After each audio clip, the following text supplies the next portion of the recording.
chat, guys. It's nice. Let's chat. So, and also feel like I've not even introduced us. This is the glorious Honey Ross. Hello. And this is the sublime Nadia Craddock, Dr. Nadia Craddock. Yeah, thank you. So, I mean, I'm not sure if you guys are familiar with us or the podcast we do, but I'll tell you a little bit about it if you're not. We host a podcast. It's actually our 3-year anniversary of knowing each other on Monday. We met in 2018? 2018, Soho House, at a World Mental Health Day event. Which is kind of like... Very fitting. It's our fashion week, you know. World Mental Health Day is our fashion week. And we came together... I mean, actually, do you want to do that? Or go for it. We're here.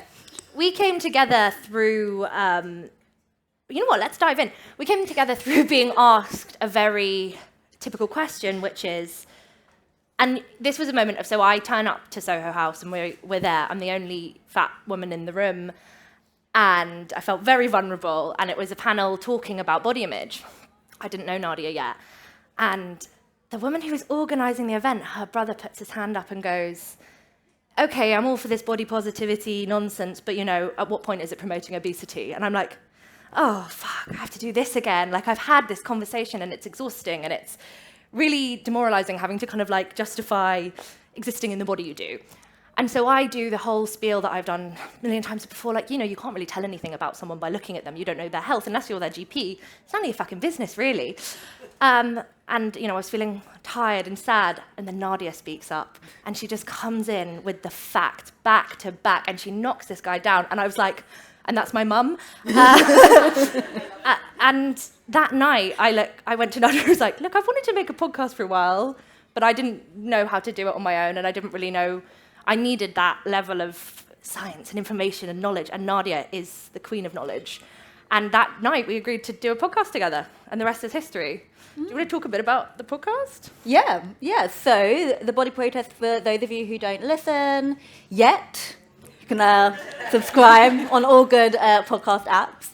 It is really a combination of the science and the storytelling of how we relate to our bodies. So we cover a number of different topics. So it's body image, and that's the work that I do, but also how other things intersect and interact with body image. So in terms of how we relate to ourselves, how we understand our bodies, so anything from like colorism to racism to transphobia, all of these different issues that come up and actually really affect how we feel about ourselves, and then what then goes on to then how you show up in the world. And there is just so much that pieces into that, and we speak to these incredible guests who are very generous with sharing their stories with us, and how they've gone through their journey. And I think just that combination with... Because I think the thing with the facts, so I'm a researcher, we can reel out some statistics, we can talk through some studies, and that's great, and it has that evidence base, and you know, people spend years, let me tell you, years putting a study together, writing it up, getting it peer reviewed and published. But it's a bit dry. And if it's new, it doesn't necessarily mean anything. And so if you want to create change, and we talk about this when we're thinking about changing policy as well, and we're speaking to policymakers, as well as to the public more broadly, is like, you need to tell a story. You need to capture someone's heart, because if it's something that just doesn't, if it's not something that you have necessarily lived through, you can't necessarily relate. So you need that story to really feel... I think to build empathy probably more than anything. Well, that was the thing. We realised together we could unify both of our skills, which is kind of, I love telling stories, and Nadia is, like I said, the queen of knowledge. And we were like, storytelling and science, name a more iconic duo. And, and you know, I think we just wanted to hold spaces for voices that don't necessarily get, you know, a space to be heard. And we realised that there wasn't really an intersectional podcast trying to tell these stories. And that was the thing. It was finding these incredible guests and being like, just tell us how you got here. Tell us, you know, the journey you've been on with yourself. And then we can explain maybe why it's felt this way. Yeah, and it's been remarkable because we did a lot of the podcast through lockdown, and so everyone is available and ready. So people were gagging for a chat. Yeah. Like, let me tell you, Zoom was booked and busy. But But yeah, it's been a wonderful journey, and we're very, very excited to be here with you all today. Should we dive in with a question? Let's dive in with a question. I'm going to ask you one first, Honey. Please do. So I think something that comes up a lot is in relation to how to navigate conversations when you've got friends, family members constantly berating their body, talking down about themselves, feeling bad about their weight, and how do you navigate that? That's a really good question. What do you say? What do you do?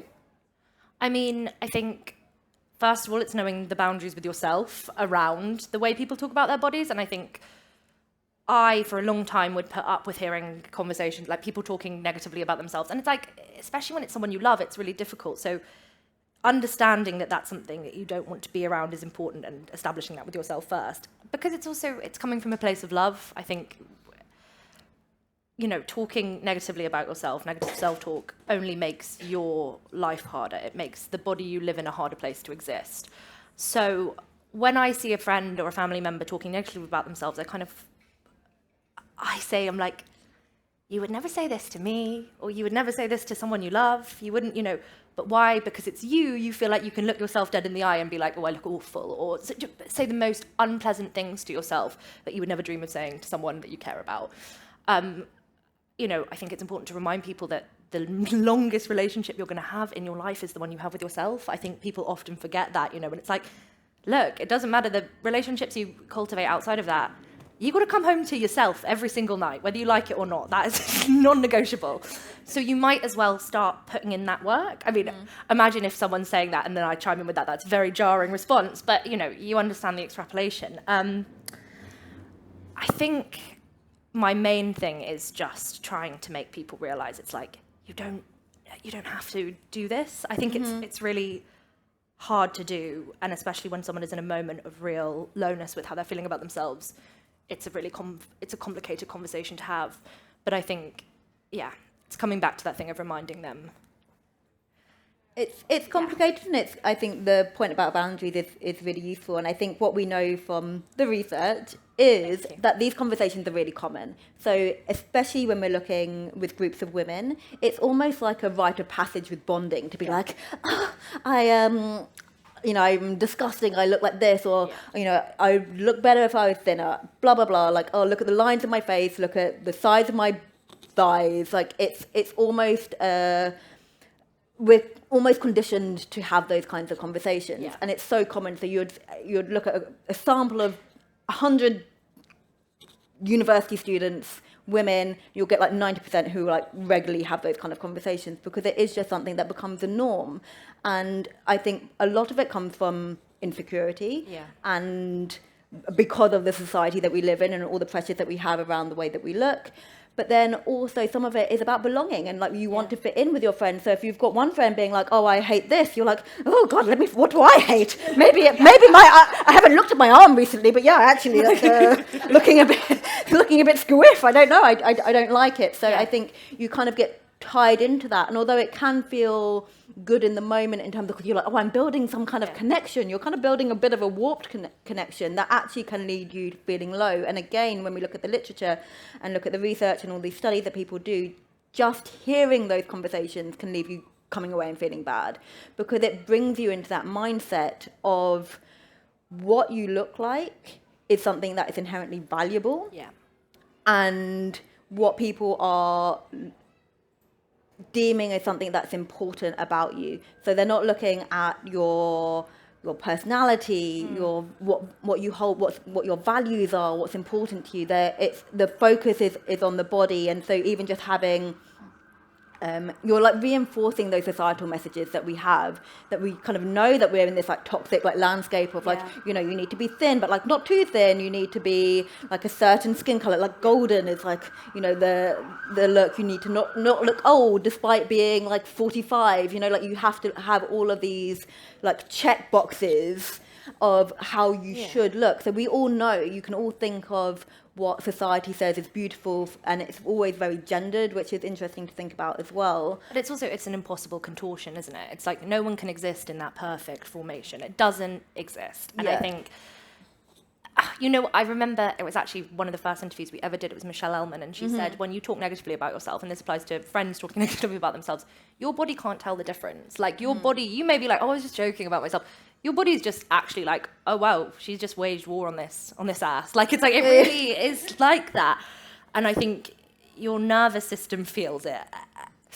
You internalize it. Exactly, you internalize it. And I think so, because it's so easy to be like, we know we've got all of these like toxic, unrealistic societal pressures, and then we can blame everyone. We can be like, oh, the media is trash, women's magazines, put them in the bin. Yeah. You can go through all of these like different influences, Instagram, like, why is it still on? Like it turned off for a moment. Like we had a moment of peace. Yeah, exactly. moment of peace. But it's back. So you can like look at all of these things to blame, but then there is that piece where actually we do it ourselves so much without even thinking, because it becomes this form of like bonding and habit. But so back to the boundaries point of, if you've had the conversation of being like, oh no, but you need to value your relationship with yourself, and trying to tell them, don't talk about my best friend like that, and that kind of thing. If you can't do that, I think it is being firm with someone and going, no, we don't do that here. Not in front of me. You can talk trash about yourself on your own, but not in front of me. I don't do that. I've worked very hard on my relationship with myself, and actually, no, you're not going to poison the well for me. I've crawled out of this well, and I'm not going back in there. Yeah. And I think it's that, it's a tough conversation, but I think it's an important one, and I think people learn from that. Yeah. And it's hard, because I think, because I've been asked this as well in terms of like, can I ever say if I feel bad? Because then I think there's this like risk of like having like false positivity all the time, and that's also a pressure. And I think I'm also very like cognizant of that people are like, oh well, I can't meet this unrealistic appearance ideal that I've been told by everyone I should look like, but I also can't feel really good about my body. Yeah. And so I'm like not winning on both camps, and that can be a really uncomfortable place to be at. But I think it comes back to language around bodies, and I think it's something you were going to ask me, but when people say, oh, I feel fat today, we come back to this. Sorry, I've just nicked that, but I think it feeds in nicely of going, fat isn't a feeling. You can feel weird in your body, you can feel uncomfortable in body, you can feel not at home in your body, but you can't feel fat. It's not a feeling. You can be fat, and it's fantastic, but you can't, it's not a feeling. And I think language around your body is so important, and I think people brush it off as, oh, especially because in the UK, I think self-deprecating humor is really normalized. I think it's like, oh no, put down your achievements, put down yourself. And it's like, well, you're just betraying yourself, really. It's like, you're selling yourself short, and who's winning in this situation? Not you. And I think it's, language is vital. Yeah, that's completely it. So again, if you are feeling terrible, that's not to say that you can't express that. You can speak to a friend and be like, you know what, I am really feeling the pressure. Like, I'm feeling the pressure to whatever. I'm feeling not good in my body. I don't really know what that's about, but cue Instagram, whatever. All of the sources of pressure. See, at the top of the conversation. But I think it's also being mindful and knowing that having those conversations, if you really get into it and go into the detail, being like, oh, I look disgusting, the likelihood is that you're making other people around you feel bad. You're making yourself feel bad, like, because you're internalizing that negative self-talk. So you want to see if you can nip that in the bud. And actually, when you do start engaging in positive self-talk, that can be really, really powerful. So things like positive self-talk, speaking to yourself with compassion and understanding is so vital. And again, we, as Honey said, that self-deprecating humor, and like we love to put ourselves down, but actually retraining our brain, and it takes time and it takes practice. So it does not feel, especially if you've had decades of like berating yourself, like many of us have, changing that narrative and practicing, it's going to feel weird at first, right? It's going to feel uncomfortable. You're going to be like, oh. You're like, what is coming out of my mouth? But it is doing that with mindfulness. You have to just give it a go and do it and make it part of your routine and part of a practice. And it can be quite neutral at the beginning. You don't have to be like, oh, I look. I mean, you can be like, I look fantastic, and that's brilliant. Yeah. But you don't have. It doesn't have to be like, you don't go from like, I look disgusting, I look fantastic. You don't have to go from 0 to 100 in the same. It's baby steps. Like in a day. It can be like, okay, I'm fine. I'm fine. Everything is fine. I'm okay. And these are the things that I like about myself, and it can be a lot like, it can be a bit. We have this thing where we're like, we can't talk about Virgie Tova, who we talk about every time we see each other. But Virgie, I remember saying something about when they first got with their partner at the time, and their partner just going, your body is fine, your body is good. And it's like, sometimes it's as simple as that, of just like, this is fine. Like body neutrality, we've talked about this before, but body neutrality can be a lot more approachable than body positivity. I think body positivity can feel very daunting because, like you said, we've been bombarded our whole lives with messages to hate ourselves. And to then go overnight, love yourself. Come on, why don't you love yourself? What's wrong with you? Post a picture in a What the fuck is up with bikini or that? your underwear. Yeah, it's like you feel like really just bear it all. And it's like, yes, faking it till you make it can work. Like it worked for me and it is an amazing tool. But also easing yourself in, practicing self-compassion and going, you know, I might not feel like, wow, God, I'm a goddess. But you can be like, I'm doing my best. I have arrived. I am here in my body, and that's good enough today. And that's, you know, that's a really positive start. Absolutely. And actually, I think what will be quite useful, because there's a lot of terms that get thrown around quite a lot. So we talk about body positivity, we talk about body confidence, we talk about body image. Unhelpfully, sometimes what we talk about in the scientific world of body image is not always aligned to what we see in common parlance, but maybe to break down some of the terms. Very good idea. So body positivity gets used a lot. It's become very popularized. It's become commercialized. Commandeered. Yes. But how we understand body positivity is that it is a social justice movement advocating for body acceptance for people of all bodies, particularly those who live in marginalized bodies in society. So we're talking about people of color, we're talking about people who live in larger bodies or fat bodies, using fat as a neutral term. We are talking about trans bodies. So it's really about acceptance, and you see lots of people, and it's an avenue that's come up through. It's become popularized through social media, but it's not a new movement. So its roots come from the 60s and the fat acceptance and fat activist movements. It was quite a radical, it was a radical movement in its roots, founded by black women, essentially. Yeah, there's a few different sources where it's kind of pulled through, and it's kind of come commercialized and co-opted to be like, is it just someone who is in a traditionally what we're like societally acceptable body, like, being like Yas Queen size 12, like that's the kind of, it's the bare minimum and it's not ideal. Yes, but which we should say, like, it's great too, but I think it's like the difference in what we're talking about. So we're talking about body positivity and being this social justice movement advocating for acceptance of all bodies. We then have what we talk about in the scientific world of body image, and we talk about positive body image. And what we mean by positive body image is actually a lot like less up here than a lot of people think. So it's positive body image as defined by Tracy Tilker and others is things like, I've got a colleague in the room, so I'm like making sure I get my academia queens. but it is about body appreciation, body acceptance, body respect. So looking after your body, trusting your body, taking care of your body, accepting your body for how it is today, not how it would be, once you've lost those 10 pounds or whatever. It's like, no, I accept my body for how it is today. I appreciate it. Look at what it allows me to do. We talk a lot about body functionality, which is about thinking about all of the things that your body does. Because I think when we think about our body, we think about how our body looks. And actually, our body is so much more than that. Our body allows us to move and get around from A to B. It allows us to engage in all our senses and seeing, hearing, tasting. It allows us to communicate. I am like waving my arms around like a ridiculous person, but there we go. But that's how I like to. We love to gesticulate. I know, but it's how I like to express myself. It's good. I think it's a sign of creativity. Someone said that to me. I said that. Daisy? My English teacher when I was a child said gesticulation was a sign of intelligence, and I've there we go. It was because I was always I'm like, going to do it even more. like so aggressively. Look how smart I am. No, you don't understand. I'm just going to really go for it.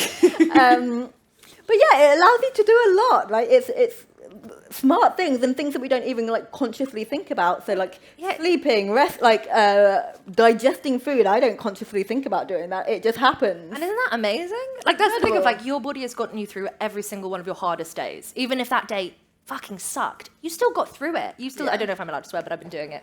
But, you know, it's really important to remember that if your body has carried you this far.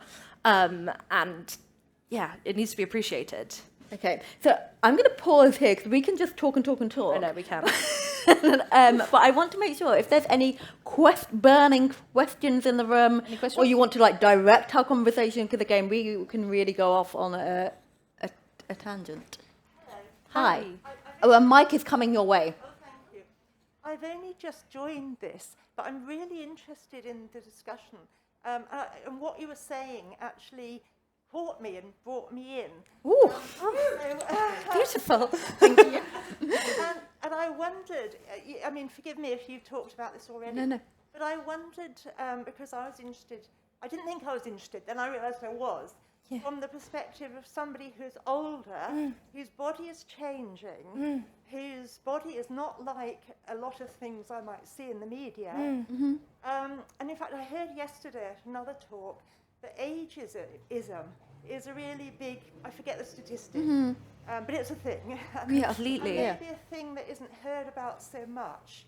And that also relates how we look, how we feel. I loved what you were saying about your body's got you this far, all the things your body can do, and that made me feel, yes, I do need to come and hear this. So I'd just be interested to hear how whether that would be a strand of the conversation as well. Definitely. Yeah, I love that. Thank you so much for bringing that to the room. And I think that, I mean, there's a lot we can talk about. I think one from the research point of view, I think body image or body image concerns, body dissatisfaction gets branded as a young teenage girl issue. And it absolutely is not. It absolutely is not. It affects people of all genders. It affects people of all ages. And it's interesting because when we look at the literature, we see there is so much, it's a complete imbalance in terms of the focus. So we see lots of studies with like teenage girls, university students, obviously because you can access them very quickly if you're working at university. They're available. So it's a kind of, so you know, sometimes you give them money as well, so then they're like, yes. So They're really you know, it kind of skews what we then understand to be like who is affected by these issues. And I think at any point of transition in your body, so when we're going through puberty, is a risk factor for feeling unsettled in your body at least. But then, of course, we have lots of different life stages, you know, so people who go through pregnancy, have babies, people then who are going through menopause also can be really unsettling in terms of how you feel in your body, about your body, how you look. And then when we're thinking about older women, perhaps in particular, it's almost like older women just vanish off the face of the earth when we're thinking about media representation in particular, actually in world of business and others as well. But I think that has an impact in terms of like, if you're not seen, and this happened with like representation all around, but if you're not seen, how then are you, like, do you feel accepted in yourself? Because it's like it's like the media is telling you you're not valuable at this point. How you look is not valuable. Especially as women, so much we're told from such a young age that so much of our worth is tied up in how we look. And so then when after 30, seemingly women vanish, I don't know what happens to them, but they go. It's very... And I was like, hey. I mean, I'm 35 sitting at the table, so I'm like, kind of like, hold on very tightly. But that's the thing of it. It's very jarring that we don't actually get to see our lives and our stories told in their fullest form. And I think the irony of the focus of body image conversations being around teenagers is the one constant, everybody has a body, and the one constant is that it will change. The only constant we have in our life is that our bodies will continuously change throughout our lives, and it will never be the same as it was the day before. And I think it's very strange that we're not giving people space to acknowledge that and discuss that. And I think it's the most important thing to go, everything that is happening to your body is normal and fine, and your body is good. Like, this is why we, do what we do, but it's trying to show everybody that their story is out there and they are represented, because I think so many people just feel like they drop off or don't ever get to see a representation of themselves as they are. Yeah, I think the other thing also, just thinking about it, what we often see in the literature that we have on body image over the lifespan is that we see like these peaks. So with like puberty, people really struggle with body confidence. And then, but then body dissatisfaction kind of stays pretty stable. So it doesn't necessarily go down. It can do. Obviously, we're talking about general trends. So it kind of gets worse as you go through your teens and then it can stay up. But then what happens in addition, you might not like the way you look or aspects of the way you look. So you have that element of body dissatisfaction, and that the target of that dissatisfaction can change. So it could be that as a teen, you're dissatisfied with your weight because the focus is on being very skinny or something. So you're like, oh, I really don't like my weight. And then as you're getting older, then the attention shifts, and then you're like, oh, these lines around my face, I don't like my, whatever it is, and then that becomes the focus. So you still have that same kind of level of dissatisfaction. The target may shift depending. But what often happens as people get older is that they become more accepting and appreciative of their body and what their body can do, because your body has got you through more, and perhaps the pressure is lesser. And I think, and maybe you think more holistically about your body, but also about yourself. You maybe have more confidence in yourself as you get older. Maybe more established in your career, maybe more established in your family or whatever. So it becomes less, or it can become less like salient in the front of your mind in terms of how you look. So you can have that kind of dual thing where you're like, oh, look in the mirror and you're like, oh, I don't look how I looked when I was 20, nor should you. But you can also be more accepting and appreciative of your body. So we can see that trend in the literature, but absolutely.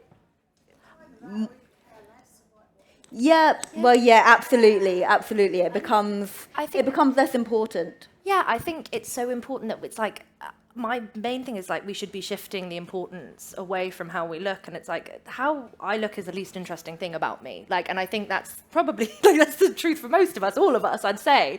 It's, how you look is so unimportant compared to what's inside of you. I know that sounds like Christmas cracker stuff. It's like very, gift card vibes, but it is the truth of on the inside, and the intelligence, and if you're funny and if you're kind, and how you make your friends feel, how you make your family feel, that's the most important stuff. Yeah, and I think the easy way, because it's very easy to think one thing about yourself and then something else about others. But if you do kind of get out of your head a little bit and be like, well, how do I pick my friends? How do I pick my circle? And you're not like, you know what? I adore Honey because she's gorgeous, and do not like any other thing about her, but she's beautiful, so I want to be around her. Like, no one makes their friendship judgment around it. Well, and if you do, it's a shallow way of thinking. So then it's a very fragile way of establishing your self-worth over your appearance. So if your whole sense of worth and value is based on what you look like, that's a very unstable place to be, because your appearance can change.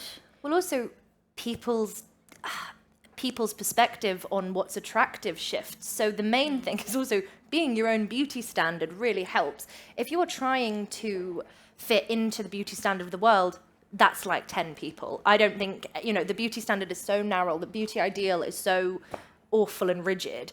Plus, they're also getting photoshopped and edited within an inch of their life. They don't even look like that, exactly. Like, no one looks like that.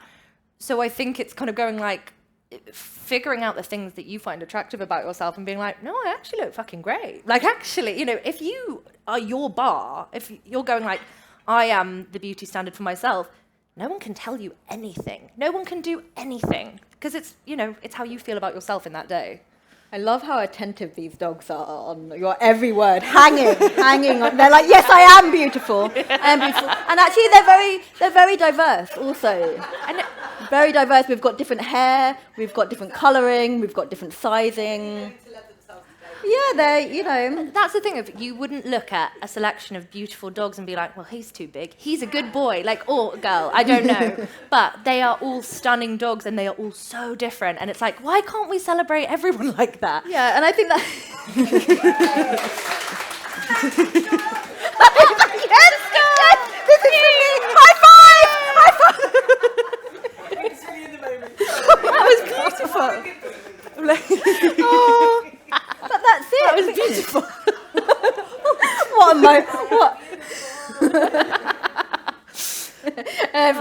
all day. Oh my God. But that's it. We do have diversity of bodies, and I think we're sold a lie in terms of we think that everyone should and can look a certain way and be a certain size, where we do have the same diversity of body shapes as we do heights. Like, people are like naturally going to be a variety of sizes. But let's go for another question. I'm sure. Yes. Just can we have a mic so everyone can hear? First, I just want to say thank you so much for this talk so far, and just for the work that you both do. Thank you. And I don't want to take up too much time at all, but I do just kind of want to say, in response to the previous person's question, that I think my mum, for example, so I'm kind of in my late 20s, and we have both, I think, gone a sort of journey together in terms of our body image, and it's actually been really affirming and wonderful to be able to share those experiences together, although they've been very different because we're very different ages. And I think for both me and her, kind of one of the things that has really helped us both in our different ways is having some sort of community around us who we can talk to and kind of share experiences. And for younger people, I know that's quite often not always, but sometimes that's an online community because sometimes people don't have it in person. But I know that my mum has, in her already established friendships, has, cultivated a sense of openness around sharing things, changing functionality and changing appearance and that kind of thing. And I think that's one thing that's really helped me as well. So I really hope that you can find that, whether it's in family or friends or elsewhere. My question is goes on a slightly different tangent, and obviously both of you have sort of made an amazing kind of you kind of established a career on body image, body appearance, all of that sort of thing, and to varying extents, I think, I suppose pretty much everyone in this world, unfortunately, in our culture, struggles to some extent with body image and probably to some extent mental health and that sort of thing. And I suppose my question is a little bit of vulnerability here, as someone who has also definitely struggled a lot with those things previously. What would you say is sort of a helpful way of, and as someone as well who really potentially wants to kind of go into that field and be talking about these issues and kind of spreading awareness and even doing research, that kind of thing, how did you both make the decision that it was the right thing for you to do and that it wasn't going to harm you, or that you weren't going to harm others by doing that? Because I think that's often how a lot of people get into this work in the first place. And I think sometimes it can be incredibly beneficial for someone's healing, but it can also work the other way. And I suppose I wanted to ask whether you have any advice or whether you can reflect on your journeys. Journeys, that's very cheesy, sorry. Yeah. No, it's a great question. Yeah. It's a really great question. I mean, I think a lot of the time it comes back to boundaries. If you're moving into a space like this, you have to have really good boundaries with yourself and what you are willing to share and what you ring fence off. I think for your sanity, you have to do that. I don't know if you'd agree with that. Yeah, well, I feel like maybe particularly for you in terms of what people would come bringing to you. So I think when you are vulnerable about anything on the internet, I think it's interesting because the minute you're vulnerable on the internet, you learn everybody is really hurting and people are looking for someone to talk to and they're looking for someone to share with. And if someone identifies with the story you've shared, they will often go like, game recognized, game brilliant, I'm going to tell you my life story, which is wonderful if you have the emotional capacity. And so often you don't, because we're all people, we're all living our lives, we all have jobs, we all have stuff that we're doing. I think the main thing is, and especially with not wanting to harm people, it's knowing where you can go, okay, I actually can't mentally engage with this right now, and that's fine. And knowing when there are times when you're like, okay, I can share and I can listen and I can be a shoulder for this person or not, and that's okay. But it's just, you can't help anyone if you can't help yourself. And I think we interviewed Susie Allback really early in the game, who wrote Fat is Not a Feminist Issue. And she had the earliest stages of trauma dumping in the DMs, she used to get letters, handwritten letters from so many people. And it really, like, the stuff is, I think trauma dumping is an unfair term because it's like, people have been through so much. Everybody is hurting in such a big way. And I think it's amazing if you have the time and energy to be able to be that person, but you're not that person's therapist and you can't ultimately solve everyone's problems. So yeah, my main thing is, if you're going into this work, protect yourself, protect your heart, and know that you don't ever owe anyone anything. You don't owe anyone any information, any trauma, anything. You're doing enough by showing up. Hope that was helpful. Yeah, I'll answer because I'll come at it in a slightly different way. So, because Honey does this, but also has a whole other job that she does. Yes. Whereas this is my full job, and I, especially if you've listened to the podcast, will know that I have come from a very difficult place with a relationship with my body, but maybe more with eating. And I knew that this wouldn't have been a job I could do if I still had an active eating disorder. It just would not have been something that would have been a realistic thing for me to do. So it wasn't even something I was looking to do. It wasn't something that was on my radar or something that I was necessarily very interested in. So I came into it, so I had my background in psychology, and then I met various people and then got wooed into the world. And I think and the work that I do is very preventative. So we are doing like body image curriculum for adolescents all around the world, and it's very exciting and it's very wholesome and it's fun and it's quite positive focused. So it's not, because I think the thing about doing harm is, and I think particularly when people have come through eating disorder recovery, and this is something navigating it is quite difficult at times, because sometimes you want to share some of the like the horror stories of it or the worst bits, and that can be really not a good idea. So because, and what you see some people have come out of this journey and maybe slightly too soon will be like, let me tell you about everything that I went through and everything that I did. And it can become a bit of a toolkit for people who are in a vulnerable space, who are in a vulnerable space. So I think you need to be very kind of careful about what you say and what you share. But then it's that balance, because I want to be open. I mean, it's very much part of my history. It's why I didn't go to uni until I was 24. But the detail of it is not useful for anyone to know. So I think there is a bit of navigating that. And I think a lot of people will share those stories out of really good intention to be like, listen to how bad it was so you don't go there. But if you've got someone who's very vulnerable and also is like, I want this, because one of the cruelest things about eating disorders is that they are desirable in a very mixed up way, that it becomes like, oh, here's another strategy I can try. This is something that they did, and I actually look up to that person, so I want to try those things. So I think it is sometimes being very like kind of cautious of that.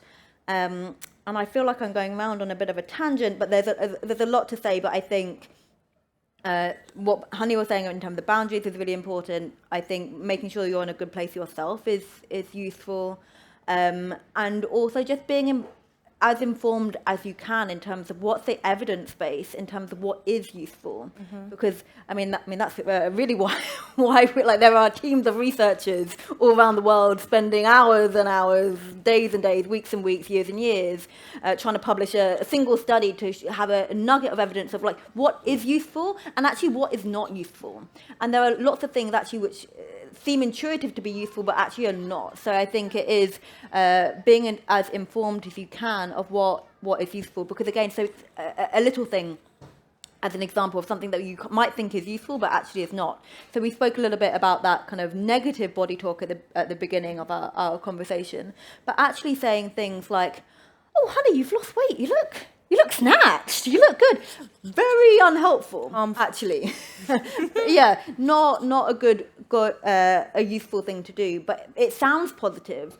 But the literature is very consistent to say that actually all that really does is reinforce those unrealistic appearance pressures, those toxic appearance pressures that we have.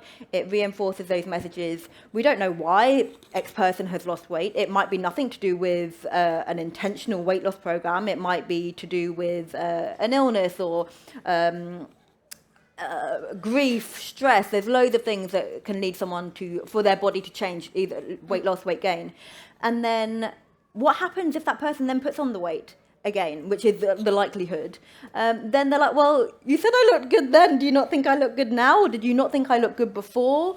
And it's just a really unhelpful thing. But that's a very common thing that people think is a useful thing to say. Not necessarily someone going like who wants to do this professionally, but it's a very common thing because it sounds good, and often people like to hear it in the moment, which makes it very complicated. But and then I think it's that thing of, you know what, it just brought me right back to being sweet little fat child Honey. I mean, I'm still fat adult Honey now, but it was awful of any time I would be on a diet, because I was in a toxic relationship with diets, I would have my friends' parents being like, congratulations on the weight loss, you look great. And I'd be like, so was I trash before? Was my body not valid before? Was that not good enough before? And then obviously you gain the weight back because that's how diets work. And you go back to thinking like, God, Neve's mum, she thinks I'm trash. Or that you're only matters, but it's like that kind of the value is on what you look like, and or the effort of trying to lose weight. I think we also commend and reward effort to pursue ideals, which again is